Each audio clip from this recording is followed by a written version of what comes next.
नमस्कार, India news देख रहे हैं आप और मैं हूं आपके साथ सचिन दुबे। हरियाणा विशेष की शुरुआत करते हैं। उत्तर प्रदेश चुनाव से पहले कांग्रेस महासचिव प्रियंका गांधी ने बड़ा ऐलान कर दिया है। लखनऊ में प्रेस कॉन्फ्रेंस कर प्रियंका गांधी ने ऐलान किया कि विधानसभा चुनाव में कांग्रेस 40% महिला उम्मीदवार उतारेगी।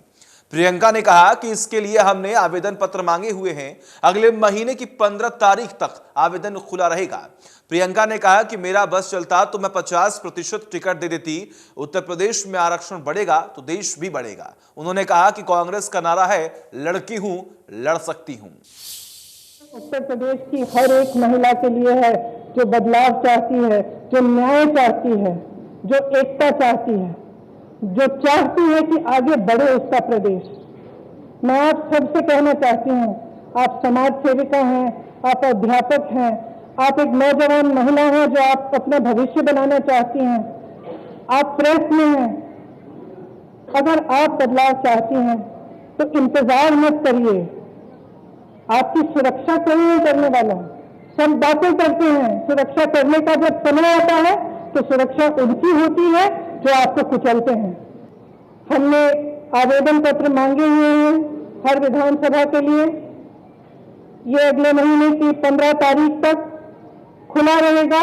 खास तौर से मेरी बहनों के लिए, जो लड़ना चाहता है आओ मेरे पास आओ, आपको मौका मिलेगा।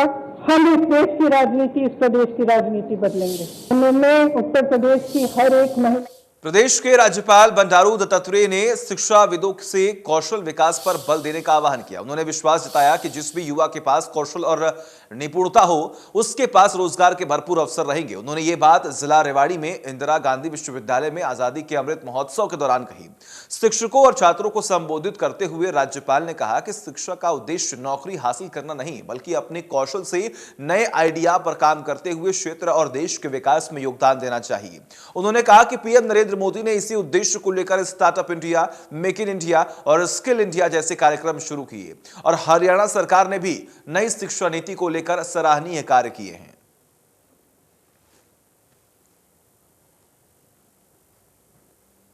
इंदिरा गांधी विश्वविद्यालय में काफ़ी नए कोर्सेज का शुरुआत किया है, जैसे कंप्यूटर है, फार्मा है, कॉमर्स है और वैसे ही जो है भिन्न भिन्न प्रकार के जो कोर्सेस जो शुरुआत किया है, और उनसे मुझे लगता है कि अपनी आगे आने वाले दिनों में रोज़गार बढ़ाने का जो है बहुत बड़ा क्षेत्र बनेगा। और वैसे ही ग्रामीण क्षेत्र में विद्यार्थियों को थोड़ा अनुभव कराकर उनको केवल नौकरी के लिए नहीं, लेकिन एक एंटरप्रेन्योर्स के रूप में तैयार करने का भी जो नई शिक्षा नीति में बताई गई है उसको पालन करने के लिए यूनिवर्सिटी प्रयास कर रही है। और वही करनाल में पाबंदी के बावजूद भी उत्तर प्रदेश का पीआर धान धड़ल्ले से मंडियों में पहुंच रहा है। उत्तर प्रदेश सीमा पर रोजाना धान की ट्रॉलियां सैकड़ों की संख्या में पहुंच रही हैं। यानी प्रदेश की मंडियों में धान की ट्रेडिंग का खेल चल रहा है। उत्तर प्रदेश के किसानों से आड़ती सस्ते रेट पर पीआर धान खरीदकर सरकार को एमएसपी पर बेच रही हैं।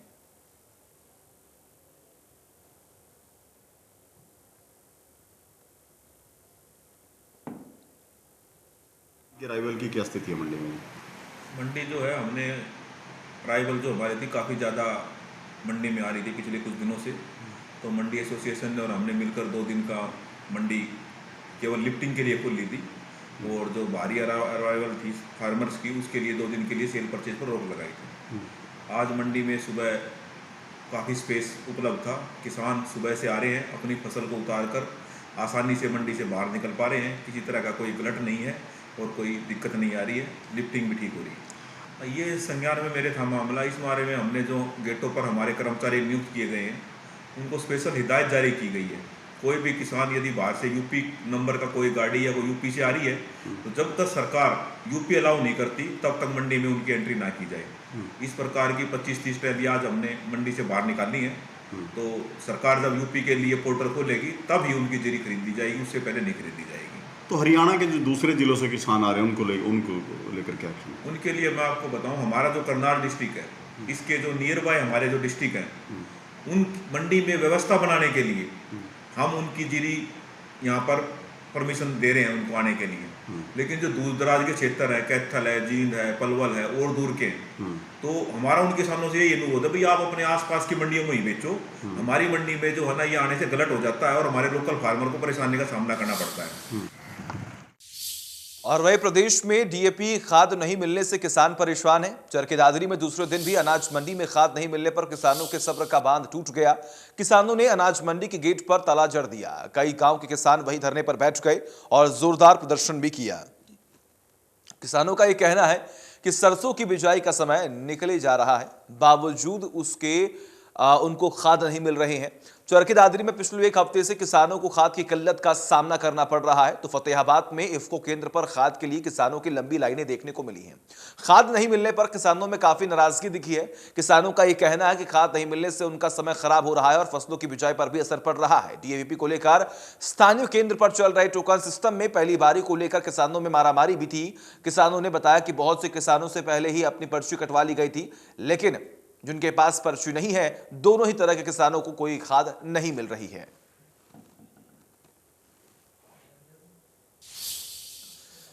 एक तरफ जहां किसानों को खाद की किल्लत सहनी पड़ रही है, तो वहीं दूसरी तरफ फतेहाबाद में डीएपी खाद की कालाबाजारी का भांडाफोड़ हुआ है।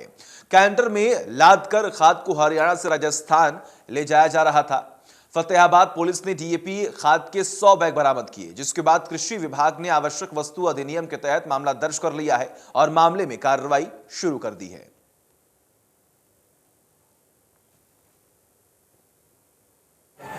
आज दोपहर को एसएचओ बट्टू कला थाने का हमारे पास सूचना आई कि उन्होंने जो है ना डीएपी खाद, जिसमें 100 बैग डीएपी के थे और कुछ सल्फर थी, वो राजस्थान बॉर्डर पे पकड़ा है।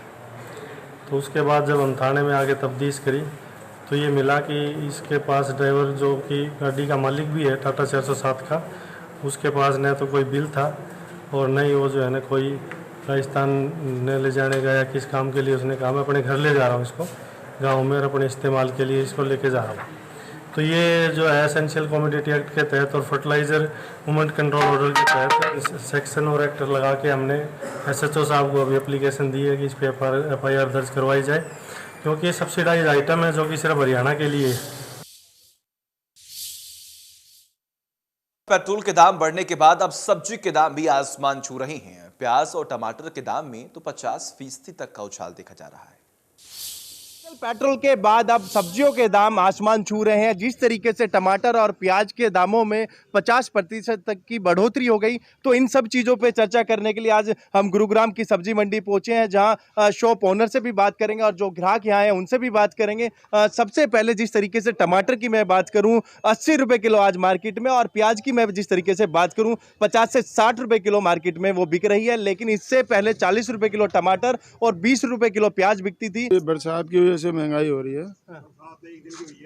नहीं, अब तो एक दिन की पिछली महंगाई आ रही है। पीछे डीजल पेट्रोल तो थोड़ा बढ़े हुए हैं, लेकिन रेट जो है ओरिजिनल रेट 50-60 रुपए का है, जो आगे 80 बेच रहे हैं न्यू गुड़गांव में। हमारे यहाँ 50-60 से ऊपर का रेट नहीं है, हम 50-60 बेच रहे हैं अभी, और न्यू गुड़गांव में 80 बेच रहे होंगे, हमारे यहाँ 50-60 है। सबसे ज्यादा महंगे कौन कौन सी सब्जियां हुई हैं? या फिर प्याज और टमाटर, मेन प्याज और टमाटर, बस इसके अलावा कुछ नहीं है सब्जी में।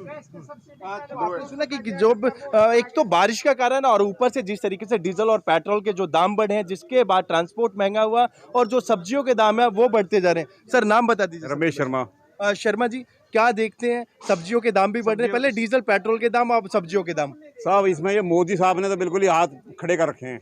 मैं तो समझता हूँ मोदी साहब बहुत अच्छे आदमी होंगे और अभी भी अच्छे हैं, परंतु ये बाहर अपनी शान और मर्यादा बनाए बैठे हैं। कभी महंगाई के बारे में कुछ नहीं बोलते कि भाई महंगाई क्यों बढ़ रही है, कोई कंट्रोल करे।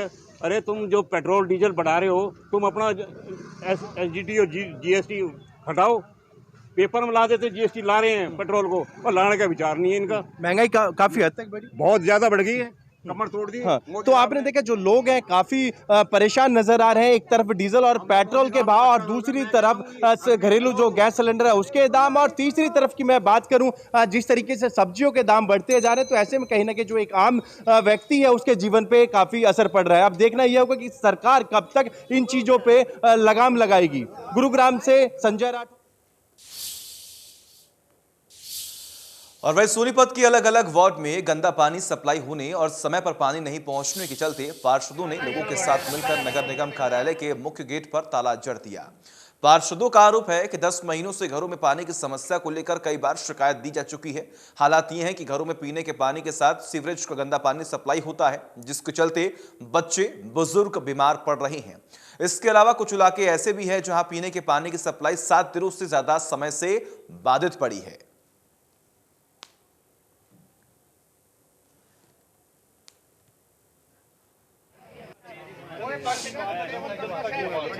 ये नगर निगम सोनीपत की तालाबंदी की गई है अधिकारियों से रोष प्रकट करने के लिए। अधिकारी किसी भी प्रकार का काम नहीं कर रहे हैं। मेन मुद्दा पानी की समस्या का है। जो जाजल रेन्यूअल भी बंद पड़े हैं और 100 वार्डों के अंदर समर्सिबल लगाए हुए हैं, वे भी सुचारू रूप से नहीं चले हुए हैं। अगर पानी आता है तो गंदा सप्लाई के सीवरेज का मिक्स होकर गंदा पानी सप्लाई आती है।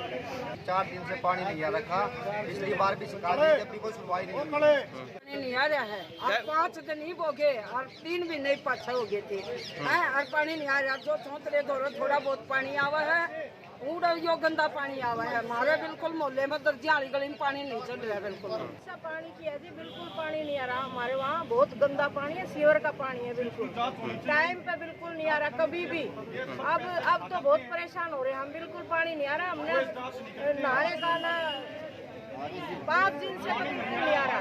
लैट्रिन का ना उसका कोई पानी नहीं है हमारे। और वही झज्जर के दुजाना गांव के पास से गुजर रही रामपुरा माइनर अचानक टूट गई। अज्ञात कारणों से टूटी नहर का हजारों क्यूसेक पानी किसानों की तैयार धान की फसल में जा घुसा, जिसकी वजह से क्षेत्र के दर्जनों किसानों के करीब कई फसलें जो है वो नुकसान हो गए। और आपको ये भी जानकारी दें कि फसल डूबने की सूचना जैसे ही किसानों को मिली तो किसानों ने उसी समय अपने स्तर पर माइनर के कटाव को ठीक करने की कोशिश की, लेकिन पानी का बहाव इतना तेज था कि किसानों के किए गए तमाम कोशिशें नाकाम रहीं। वही मामले की सूचना मिलने के बाद पेरी हलके के विधायक और पूर्व स्पीकर रघुवीर कादियान मौके पर पहुंचे और हालात का जायजा लिया। उन्होंने सिवाई विभाग से भी साफ तौर पर यह कहा कि जो भी समस्याएं सामने आई हैं, चाहे फिर जो भी समस्याओं का जो रुख है वो किसानों को करना पड़ रहा है, उनका समाधान जल्द से जल्द हो।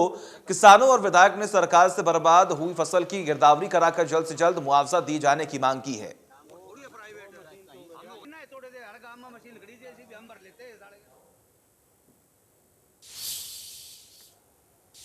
रोहतक जिंद रोड पर 3 युवकों ने सरकार और आम आदमी को चूना लगाने का बड़ा प्लान तैयार किया था, जिसके बाद जिंद रोड पर गांव सुंदरपुर के पास 32 एकड़ जमीन में औद्योगिक प्लॉट काटने का काम शुरू कर दिया, जिसकी शिकायत गुपचुप तरीके से किसी ने डिस्ट्रिक्ट टाउन प्लानर विभाग को दी है और विभाग के अधिकारी मौके पर पहुंचे हैं तो पाया गया कि 32 एकड़ में अवैध तरीके से औद्योगिक प्लॉट काटे जा रहे हैं। वही मौके की नजाकत को देखते हुए भारी पुलिस बल भी तैनात किया गया था, जिसके बाद डिस्ट्रिक्ट टाउन प्लानर के अधिकारियों ने जेसीबी से अवैध रूप से तैयार हो रही साइट पर कार्रवाई की और तीनों लोगों के खिलाफ थाने में शिकायत दी।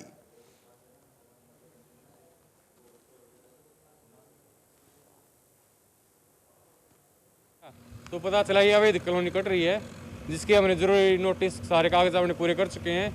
तो इस पे हमने पहले एक बार डेमोलिशन कर दी थी, तो फिर दोबारा डेमोलिशन की है। कृपया करके आम जनता से अनुरोध है कि इसमें कोई अपना प्लाट प्लूट ना खरीदे, ये सभी अवैध है, सरकार इसके खिलाफ है।